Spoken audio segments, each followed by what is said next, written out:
So hello everyone and welcome to Next Edu classes. आज जो है आपका same one CCF compulsory English का फर्स्ट क्लास होने वाला है। और नेक्स्ट एडू क्लासेस में आपको बीकॉम और बीएससी इकोनॉमिक्स ऑनर्स का जो अदर सब्जेक्ट्स है वो सब भी करवाया जाता है। तो जिनको भी क्लासेस के बारे में इंक्वायरी करना है प्लीज हम लोग का दिया हुआ नंबर है, नंबर में जा करके प्लीज कॉन्टैक्ट कर लीजिए। और जो भी डिटेल्स आप लोग को चाहिए वो इस नंबर के थ्रू आप लोग को मिल जाएगा। सो एडवर्टाइजमेंट बाद में करते हैं, नहीं एडवर्टाइजमेंट छोड़िए, क्लास में आते हैं सीधा। टेबल ऑफ कंटेंट्स आपका जो चैप्टर्स रहने वाला है वो क्या चैप्टर्स जो है इंग्लिश सेम वन सीसीएफ में आपका क्या चैप्टर्स जो है सिलेबस में है। सबसे पहला है ब्रेक ब्रेक ब्रेक, उसके बाद है आफ्टरवर्ड्स, उसके बाद है where the mind is without fear, उसके बाद है the child by Munshi Premchand, उसके बाद है out of business and I have a dream. तो ये सारा जो है छह आपका चैप्टर रहने वाला है जो कि आपका सिलेबस में है। और ये छह का छह चैप्टर हम आपको करवाएंगे, right. So next Edu classes join करिएगा तो आपको सारा सब मतलब जो सारा चैप्टर्स है उसका सारा क्लासेस फुल एक्सप्लेनेशन के साथ मिल जाएगा। तो आज कौन सा चैप्टर करवाने वाले हैं? आज हम करवाने वाले हैं ब्रेक ब्रेक ब्रेक। ये जो चैप्टर है this is a poem and this poem was written by Lord Alfred Tennyson, ठीक है। और अल्फ्रेड लॉर्ड टेनिसन जो भी आप बोलना चाहें। ब्रेक ब्रेक ब्रेक ये चैप्टर है, इसका जो थीम रहने वाला है it is a melancholic theme, right. इसका राइमिंग स्कीम होगा ए बी, ठीक है। ये राइमिंग स्कीम के साथ ये एक 16 लाइन का पोएम है जो 4 लाइन का 4 क्वाड्रेंट्स में डिवाइडेड है, ठीक है। 4 क्वाड्रेंट्स में डिवाइडेड है। सो अब हम लोग बेसिक ओवरव्यू मिल गया कि ये जो है आपका पोएम क्या रहने वाला है, कैसा रहने वाला है। सो ज्यादा ये सब डिस्कस करके उतना फायदा है नहीं, राइट। ज्यादा डिस्कस करके फायदा है कि वो चैप्टर में है क्या। तो सबसे पहले इंट्रोडक्शन ले लेते हैं पोएट का, क्योंकि इसमें से आपका क्वेश्चन आ सकता है, एमसीक्यूज आता है। तो इंट्रोडक्शन क्या है, देखो टाइटल है break break break, written by Alfred Lord Tennyson. कब लिखा गया था ना? 1835 में। ये पोएम लिखा गया था 1835 में, क्लियर। पब्लिश कब हुआ था? 1842। 1842 में पब्लिश हुआ था, यानी 7 years लेटर, ठीक है। 7 साल बाद जब ये लिखा गया था उसके 7 साल बाद इसको पब्लिश किया गया था। टाइप क्या है? एलिजाई या फिर एलिजी, ठीक है। किसके ऊपर? उसका मतलब जो पोएट है अपने, उनका जो एक दोस्त है वो एक्सपायर कर जाता है, वो दुनिया में नहीं रहता है। तो उसका जो इम्पैक्ट है पोएट के ऊपर, राइट, वो किस तरह से फील कर रहे हैं वो अपना फीलिंग्स एक्सप्रेस करते हैं इस पोएम के थ्रू। स्ट्रक्चर क्या है? 16 लाइन 4 कॉन्ट्रेंट्स में, ठीक है। 16 लाइन का पोएम है, 4 कॉन्ट्रेंट्स में डिवाइडेड है। राइमिंग स्कीम है A B for each quatrain, clear. जो कि मैंने आपको थोड़ा देर पहले समझाया ही था। अच्छा, और एक चीज, ये जो अपने राइटर हैं अल्फ्रेड लॉर्ड टेनिसन, ये विक्टोरियन टाइम के राइटर हैं, ठीक है। विक्टोरियन टाइम के राइटर हैं। अब ये जान के हम क्या करेंगे सर? ये जान के आप कुछ नहीं करिएगा, ये जान के सीयू वाला कुछ करेगा। क्या करेगा? ये जान के सीयू वाला लोग आप लोग को मार्क्स देगा, ठीक है। सो जितना कुछ बताए हैं माइंड में रखिएगा, पोएम का एक शॉर्ट एक्सप्लेनेशन देंगे और स्टार्ट करेंगे, थोड़ा सा एमसीक्यू सॉल्व करेंगे और मोस्ट प्रोबेबली आपका चैप्टर इसी वीडियो में कवर अप हो जाएगा, खत्म हो जाएगा, ठीक है। इंट्रोडक्शन यहाँ पर दिया हुआ है बट हम आप लोग को पता ही होगा कि हम पहले इंट्रोडक्शन में नहीं, पहले हम पोएम में चलते हैं, उसके बाद हम इंट्रोडक्शन में जाते हैं कि यहाँ क्या बोल रहा है और हम क्या आपको बताना चाहते हैं, ठीक है। चलिए पोएम को रीड आउट करते हैं। Break break break on thy cold grey stones O sea. तोड़ो तोड़ो तोड़ो, किसको?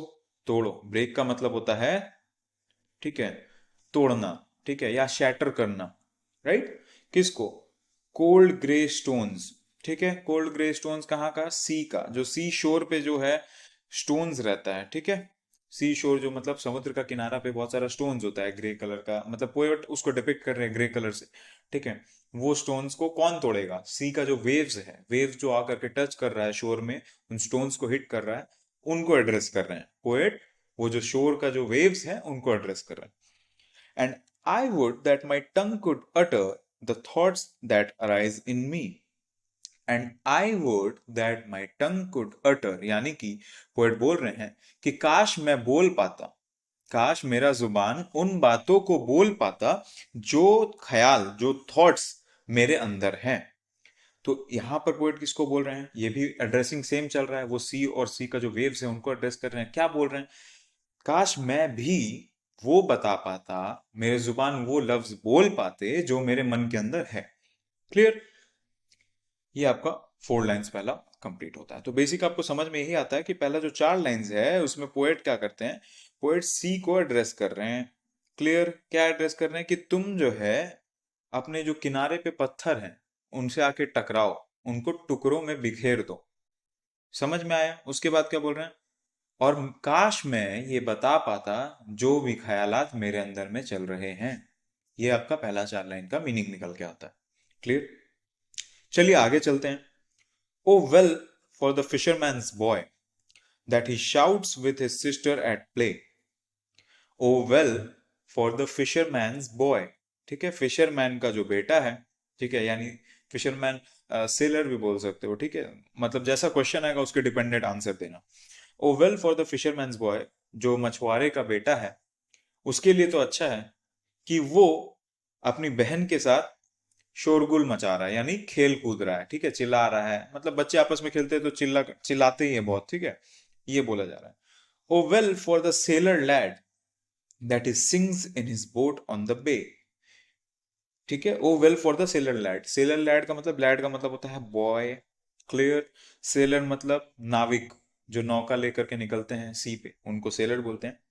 That he sings in his boat on the bay, कि वो अपने जो है बोट पे, अपनी जो नौका है उस पे बैठ करके, ठीक है, समुद्र के किनारे जो है अपना मतलब मनपसंद संगीत गुनगुना रहा है, मनपसंद गाना जो है गुनगुना सकता है।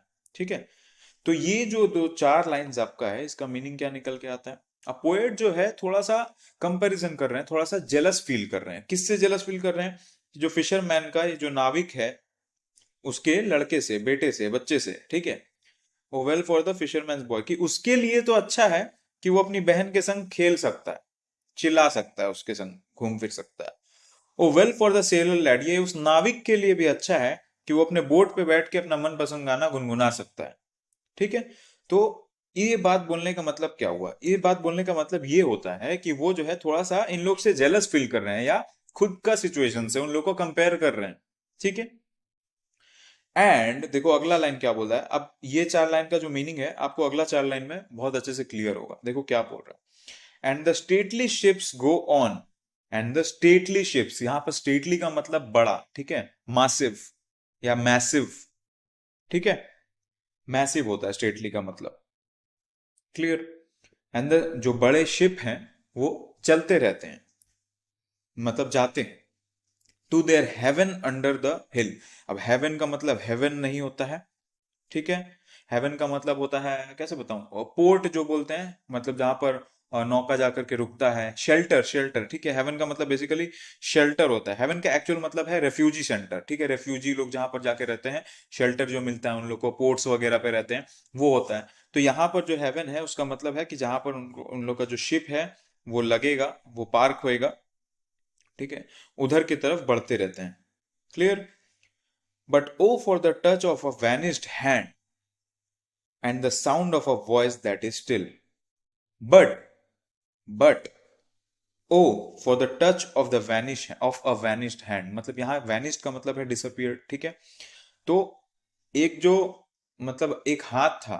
ठीक है, मतलब हाथ किसका बारे में बात हो रहा है? ऑब्वियसली मैंने बताया कि स्टार्टिंग में मैंने बताया था कि ये जो पोएम है उन्होंने आउट ऑफ सैडनेस लिखा है, आउट ऑफ मेलैंकली लिखा है, कि उन्होंने किसी अपने को, यानी अपने दोस्त को खो दिया है। तो यहाँ उनकी बात हो रही है। यहाँ पर किसको बताया जा रहा है, मतलब क्या रेफरेंस दिया जा रहा है? पोएट जो है अपने फ्रेंड का रेफरेंस दे रहे हैं। ठीक है, and the stately ships go on to their haven under the hill, but oh for the touch of a vanished hand and the sound of a voice that is still. But मैं अब उस vanished hand को छू नहीं सकता, जो हाथ गायब हो चुका है, जो हाथ चला जा चुका है, मैं उस हाथ को थाम नहीं सकता।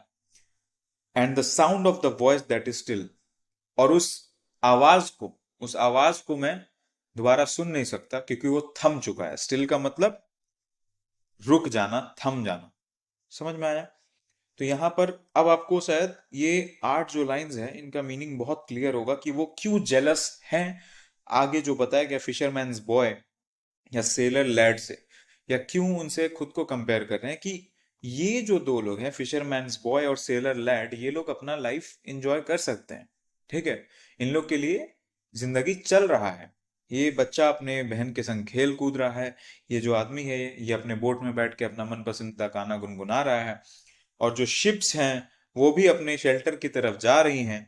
पर पोएट जो है वो अपने दोस्त को खो चुके हैं, वो अपने दोस्त को दोबारा देख नहीं सकते, छू नहीं सकते, और उनका जो आवाज है वो भी अब वो दोबारा सुन नहीं सकते हैं।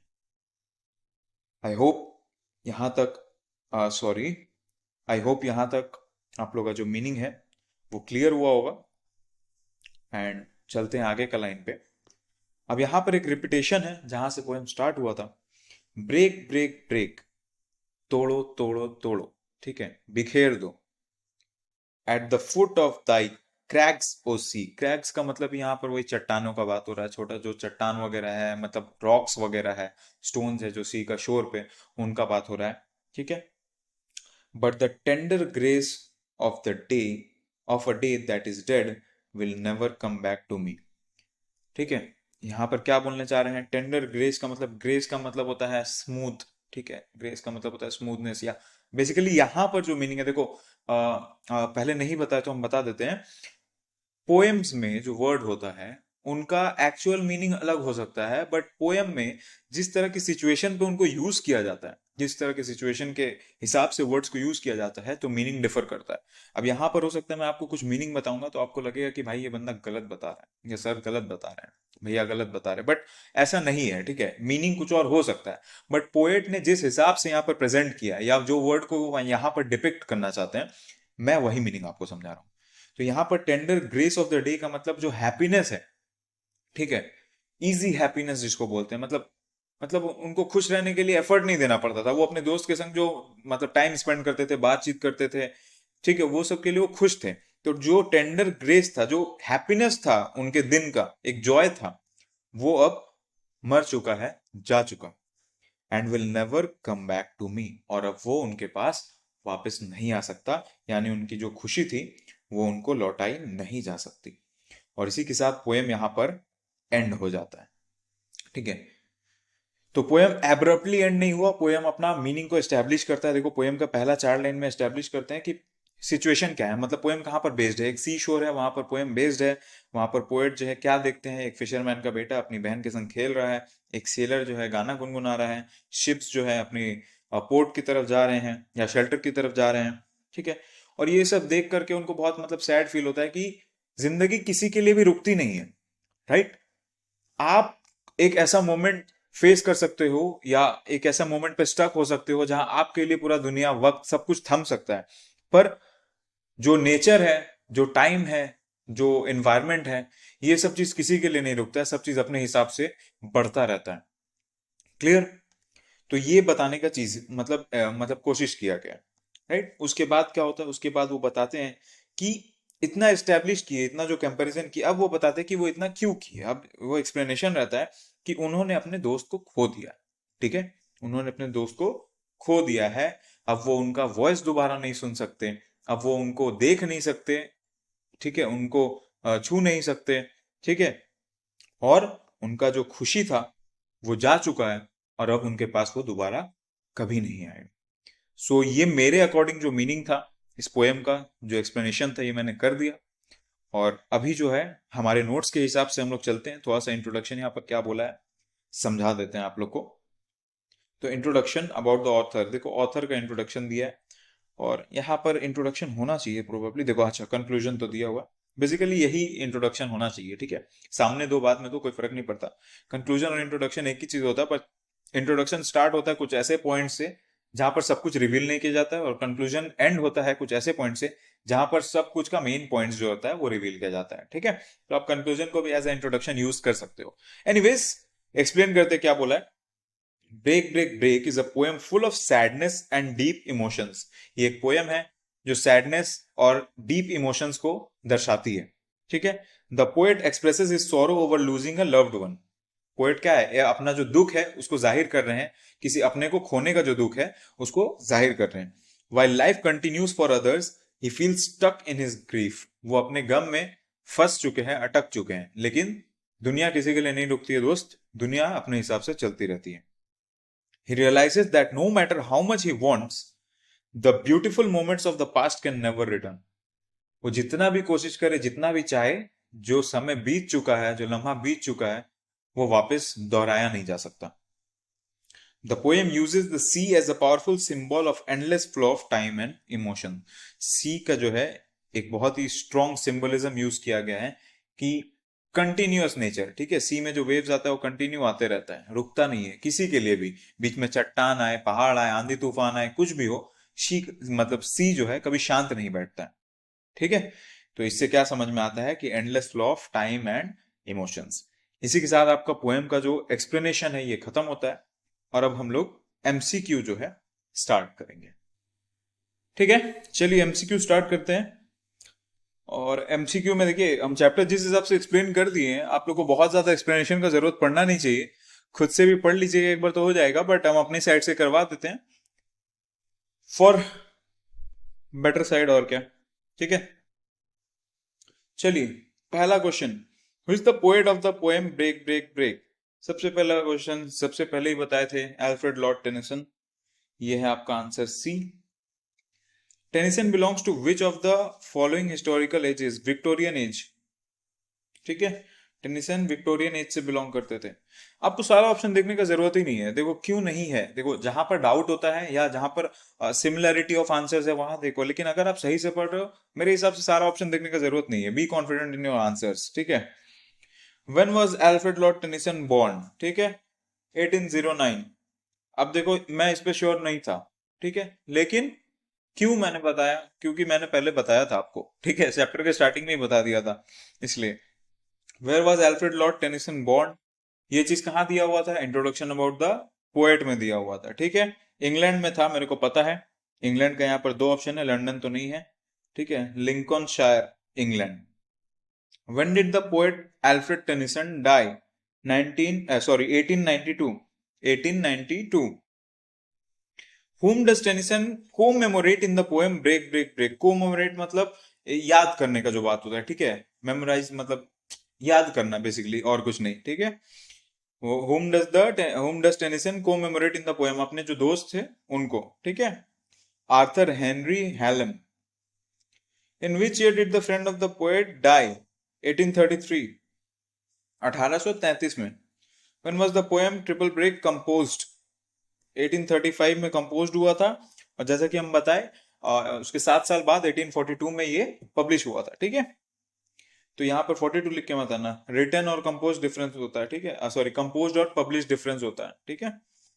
What type of verse work is break break break? Elegy. ठीक है, ये होगा एलिजी. उसके बाद what is the meaning of utter? Utter का मतलब होता है बोलना. ठीक है, तो स्पीक और से. What is the meaning of lad in the context of the poem? Boy. What is the meaning of haven? Haven का मतलब मैंने क्या बताया था, पोर्ट. ठीक है, डिस्टोपिया नहीं, हाँ देखो, रिट्रीट और रिफ्यूजी. ठीक है, रिफ्यूजी कैंप बोल सकते हो, रिफ्यूजी कैंप. रिफ्यूजी बोल के कुछ नहीं होता, refugee is refer to a person. ठीक है, यहाँ शेल्टर्ड पोर्ट लिखा हुआ है, शेल्टर लिखा हो या पोर्ट लिखा हो या इनके अलावा स्लैश में कुछ भी ऑप्शन आता है, तो आपको यही वाला आंसर जो है वहां पर टिक करके आना. क्लियर? इतना खिचपिच करने से नहीं चलेगा, फट से कर देते हैं. ठीक है. What is the meaning of crack? ठीक है, मतलब रॉक जो होता है. ठीक है, चट्टान जो मैंने बताया था, चट्टान, उसको क्रैक बोलते हैं. क्या है? स्टीप रॉकी क्लिफ, यही होगा. माउंटेन नहीं होगा सी शोर में. ठीक है, सैंडी बीच का बात नहीं हो रहा, ऑल ऑफ दिस हो ही नहीं सकता. Steep Rocky Cliff. What is the meaning of tender grace? Happiness, easy happiness. ठीक है. What is the meaning of vanish? Disappear, गायब हो जाना. Disappear. The synonym of the word vanish, same, disappear. Who or what is the speaker addressing in the first stanza? किसको या क्या चीज को स्पीकर फर्स्ट स्टैंजा में एड्रेस कर रहे हैं, यानी किससे बात करने का कोशिश कर रहे हैं. ठीक है, किसको बोल रहे हैं, तो सी होगा. सी और द वेव्स, ये दोनों में से कोई भी ऑप्शन आएगा, यही आंसर होगा. ठीक है. What is the setting of the poem seashore? What are the waves of the sea constantly doing? क्या कर रहा है? Striking against the cold grey stone. मतलब उन चट्टानों को, उन जो पत्थर है ग्रे वाले, उनको आकर के टकरा रहे हैं उनसे, ठीक है। What imagery does Tennyson use to describe the stones in the first stanza? क्या छवि, इमेजरी का मतलब छवि, ठीक है, यूज करते Tennyson. Describe the stones in first stanza, पहले स्टैंजा में क्या यूज करते हैं? Cold and grey. The phrase my tongue could utter implies the speaker wishes, ठीक है, मतलब क्या विश था उनका, क्या वो चाहते थे, ठीक है, कि वो अपना थॉट्स जो एक्सप्रेस कर पाए, जो उनके अंदर में भावना है उनको वो जता पाए। What is the speakers mood in the poem? Speaker का मूड कैसा? सैड है, सोरो है, मेलांकोलिक है, ठीक है। सोम्ब्रे, सोम्ब्रे का मतलब मेलांकोलिक होता है। दोनों में से कोई भी ऑप्शन आएगा ये लिख देना, ठीक है। सोरो भी आएगा तो लिख सकते हो, करेक्ट होगा। जॉयस, इंडिफरेंट, एनर्जेटिक तो बिल्कुल भी नहीं था। Clear? What does the fisherman boy do in the second stanza? Fisherman का बेटा क्या कर रहा था? अपनी बहन के संग मतलब खेलते हुए चिल्ला रहा था, ठीक है। Shouts with his sister at play. What does the sailor lad do in the second stanza? गाना गुनगुना रहा था, ठीक है, sings in his boat. How does the happy state of the children, fisherman boy और लैड, अफेक्ट द स्पीकर? मतलब इन लोग जो खुश थे, इससे पोएट को, स्पीकर को कैसा लग रहा था? वो मतलब वो उनका अपना दुख जो है उनको मतलब नजर आने लग रहा था कि लोग कितने खुश हैं, मैं कितना दुखी हूं, ठीक है, मेरे ऊपर कितना गम है, लोग कितने खुश हैं। तो उनका जो है फोकस अपने दुख पे आ जा रहा था, ठीक है। It emphasises his own grief, या फिर ही एनवीज देयर हैप्पीनेस, मतलब उनसे जलन, चिढ़ है, ये होता है, ठीक है।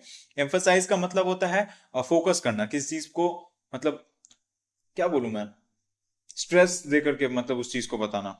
स्ट्रेस देने का मतलब था उस चीज पे फोकस करना, ठीक है। ये स्ट्रेस देना मतलब जो आपको अपनी गर्लफ्रेंड या बॉयफ्रेंड से मिलता है, हम उसका बात नहीं कर रहे हैं, ठीक है। Where do the stately ships go in the third stanza? अपना जो पोर्ट है उनका, जो जगह है, हेवन है वहां पर, ठीक है। No where to their haven under the hill, haven, ठीक है। What does the speaker long for in the third stanza? Speaker किस चीज के लिए, मतलब क्या चाह रहे हैं? लॉन्ग फॉर मतलब विश फॉर, ठीक है, क्या चाहते हैं वो, ठीक है। What does the speaker long for in the third stanza? The touch of a vanished hand, ठीक है, जो हाथ जो उनसे दूर हो चुका है, उस हाथ को थामना, ठीक है। The speaker mentions the sound of a voice that is still to lament, मतलब क्या दर्शाने के लिए, क्या दर्शाने के लिए? Sound of the voice that is still, क्या बताना चाह रहे हैं, ठीक है, कि उन्होंने अपना दोस्त या कोई करीबी को खो दिया है। Which line is repeated as a refrain in the fourth stanza? जो फर्स्ट लाइन रिपीट होता है वही चीज फोर्थ स्टैंजा का फर्स्ट लाइन में रिपीट होता है, that is break break break. The repetition of break break break in the fourth stanza signifies, ये रिपीट करना क्या दिखा रहा है, ठीक है, ये दिखा रहा है continuity of the nature versus discontinuity of life. मतलब उन्होंने देखा कि लोग कैसे खुश हैं, बच्चा खेल रहा है, वो एक आदमी गाना गा रहा है, उनका दुख है, लेकिन समुंदर का जो आपका लहर है वो बार बार आके उन चट्टानों से टकरा रहा है, ठीक है। तो इससे क्या समझ में आ रहा है कि आपके संग क्या हो रहा है, नहीं हो रहा है, इससे नेचर का कोई लेना देना नहीं है। नेचर अपने हिसाब से चलता रहेगा, दुनिया अपने हिसाब से चलती रहेगी। Continuity of nature versus discontinuity of life. What does the speaker acknowledge will never come back to him? क्या उसके पास वापस नहीं लौट के आ सकता, ठीक है। तो उसके पास जो है उनका लव्ड वंस का, ठीक है, हैंड भी नहीं, और ये भी होगा the tender grace of the dead eight is dead, ये दोनों ही, दोनों आंसर हो सकता है गाइस। और आई बिलीव कि अगर ऐसा क्वेश्चन आता है और आप दोनों में से कोई भी टिक करके आते हो तो आपको मार्क्स मिल जाएगा। जिसमें अगर दो ऑप्शन सही होते हैं ना, तो आप दोनों में से कोई एक भी क्लिक करते हो, मतलब टिक करके आते हो, तो आपको मार्क्स मिलने का चांसेस रहता है कि दोनों में से कोई भी एक करोगे तो मार्क्स मिल जाएगा, क्योंकि ये दोनों ही सही ऑप्शन है मेरे अकॉर्डिंग। और अगर दोनों सही ऑप्शन है तो क्वेश्चन में ऐसा आना नहीं चाहिए, ठीक है। ये दोनों आंसर है, आई बिलीव। हो सकता है यहाँ पर कुछ और ऑप्शन देने का हो, नहीं दिया हो, या फिर जो भी एक्स वाई जेड, ये दोनों आंसर करेक्ट है। What does the poet struggle to accept? Poet क्या एक्सेप्ट करने में स्ट्रगल कर रहा था, मतलब उसको झिझक था किस चीज में, क्या स्वीकार करने में, क्या मानने में, ठीक है, कि लाइफ चलता रहता है, ठीक है, किसी को खोने से, कोई दुख से, कोई गम से लाइफ रुकता नहीं है। What is the primary emotion expressed in the poem? Longing and grief, ठीक है। विश, मतलब लॉन्गिंग मतलब क्या, किस चीज का इंतजार कर रहे हो, किस चीज का मतलब विश कर रहे हो, क्या चाहते हैं, और ग्रीफ, ठीक है। Is it likely that break break break is about the death of Tennyson's friend? ठीक है, it is likely that the break break break is about the death of Tennyson's friend, उन अपने दोस्त का जो मतलब उनके दोस्त जो मर जाते हैं उसके बारे में। Clear? Alfred Lord Tennyson was a prominent figure in which literary period? ये मैंने बताया था आपको, ठीक है, ये था Victorian period. Tennyson's poem break break break is written in what form? किस फॉर्म में लिखा गया है? बैलेड, ठीक है, बैलेड में लिखा गया है। Tennyson's poetry is characterised by romanticism and imagination. Optimism नहीं होगा, पॉजिटिव आदमी लोग के लिए होता है। पेसिमिज्म नहीं होगा कि वो सिर्फ नेगेटिव्स नहीं बात कर रहे, वो किसी का लाइफ का एंजॉयमेंट्स का भी बात कर रहे हैं। रियलिज्म तो है, बट रोमांटिसिज्म एंड इमेजिनेशन यहाँ पर मोस्ट एप्लीकेबल आंसर है। Clear? In the poem break break break by Alfred Lord Tennyson, what is breaking? क्या टूट रहा है? जो वहां पर स्टोन्स है, जो चट्टान है वो, ठीक है, ठीक है, व्हाट इज ब्रेकिंग? यहाँ पर चट्टान का तो कोई ऑप्शन ही नहीं है। The waves on the shore the poet's heart, the silence of the sea the poet spirit. देखो वो जो वेव्स आ रहे थे, ठीक है, तो वो जो रॉक्स है उनको टकरा करके तोड़ रहे थे, ठीक है, वो जो है पत्थर है, यहाँ बहुत सारा पत्थर है, तो उसको टकरा करके तोड़ रहे थे। तो यहाँ पर तो वो ऑप्शन ही नहीं है, बट ऑप्शन यही होना चाहिए था। बट सिंस वो नहीं है तो वेव्स लगा दो, वेव्स ऑन द शोर, कि यहाँ भी ये आंसर दिया हुआ है तो हम इसके साथ जा रहे हैं। What does the sea symbolize in the poem? सी यानी समुद्र से या वेव से क्या दर्शाया जा रहा है? ठीक है, कि टाइम बीतता है, passage of time. What does the poet long for in the first stanza? First stanza में पोएट किस चीज के लिए इंतजार कर रहे हैं? ठीक है, मतलब क्या चाह रहे हैं, व्हाट ही विश फॉर, ठीक है। To retrieve the past, past को मतलब पास्ट के बारे में बात कर रहे हैं बेसिकली, ठीक है, कैसे समझाएं हम रिट्रीव, ठीक है, पास्ट। फॉरगेट द पास्ट नहीं होगा, रिट्रीव मतलब उसको याद कर रहे हैं, ठीक है, मतलब वो चाहते हैं कि वो सब वापस से रिपीट हो उनके लाइफ में, दोबारा एक बार दोहरा लें वो सब अच्छा मोमेंट्स, समझ में आया? तो ये हुआ retrieve. The tone of the poet break break break can be described as sorrowful, ठीक है, होपफुल नहीं है, अम्यूजिंग नहीं है, और इंस्पायरिंग बिल्कुल भी नहीं है, sorrowful. What is the poet praying for in the final stanza of break break break? Peace. वो आखिरी में यही चाहते हैं कि शांति मिले। समझ में आया? और फर्दर क्वेश्चंस है नहीं यहां पर, तो इसी के साथ आपका first chapter English semester 1 CCF for Calcutta university यहीं पे खत्म होता है। अपार्ट फ्रॉम कैलकाटा यूनिवर्सिटी जिन लोगों के लिए भी ये चैप्टर था, आई होप हम आपको समझा पाए होंगे। और अगर वीडियो अच्छा लगा तो लाइक शेयर करो, सब्सक्राइब करो, दोस्त लोग को शेयर करो, ताकि उन लोग भी ये चैप्टर को कंप्लीट कर पाए। जिन लोग को भी क्लास में इंटरेस्ट हो रहा है, प्लीज यहाँ पर दिया हुआ नंबर है, हम लोग का वेबसाइट है, आप लोग यहाँ पर विजिट करके जो भी डिटेल्स यहाँ पर जो कॉल करो, टेस्ट करो, जो डिटेल्स प्राप्त करना है सब मिल जाएगा। और क्लासेस का प्राइसेस बहुत लो है, जिसको क्लासेस लेना है इमिडिएटली कांटेक्ट करो। Thank you so much for joining.